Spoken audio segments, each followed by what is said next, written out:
Doug DeMuro's car auctioning website has a dark history you might not know about. You see, Cars and Bids was founded by Doug DeMuro in 2020, and ever since then there has been some dark truths lying within. And make sure you stay till the end where I talk about how you can avoid this problem. To get a better understanding of this, first let's take a look at what Cars and Bids actually is. It's an online auctioning platform specifically designed for car enthusiasts and car collectors. It focuses on vehicles from 1980s to the present day. YouTuber Doug DeMuro helped to gain popularity among car fans. The reason Cars and Bids stands out from other auctioning sites is by featuring a wide selection of cars, detailed descriptions, and thorough photos for each listing. It caters to a wide range of budgets, from affordable project cars to high-end luxury, making it accessible to various types of car collectors and enthusiasts. And that's exactly the problem. There have been multiple reports of buyers and sellers having their personal feedback censored, leading to an untrustworthy sale. If we look at some feedback from customers online, they mostly share the same story. This person said, "They deleted my review of a seller that had threatened violence against my family." And another customer said, quote unquote, "If you make a comment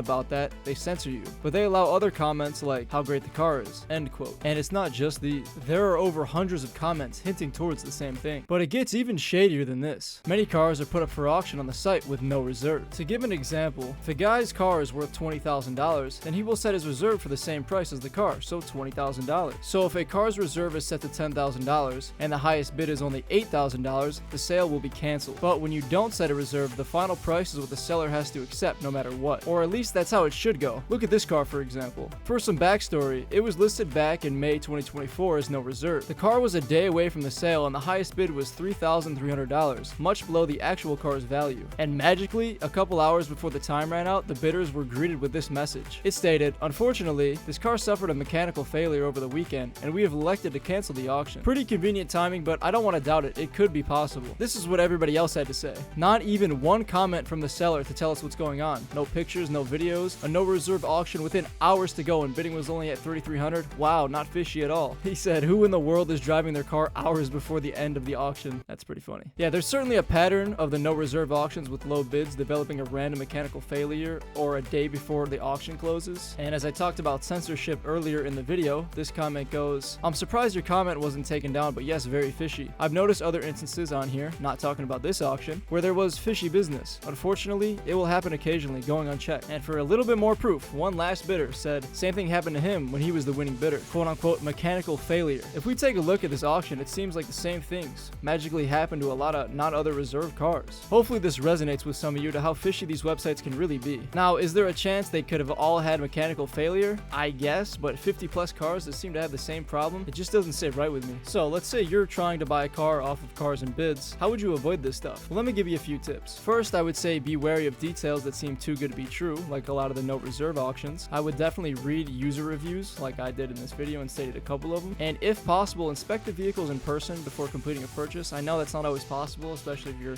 across the United States, but if you can, it's really useful. So that's a very short insight to the Cars and Bids website hosted by Doug DeMuro. I have no harmful intent against Doug DeMuro. I like the guy. I'm not trying to make fun of him. I'm just giving some odd cases that have happened on the website that could possibly happen to you guys. So I'd love to hear what you guys think about the website. Am I wrong for bringing this up? Let me know, and I'll see you in the next one. Peace.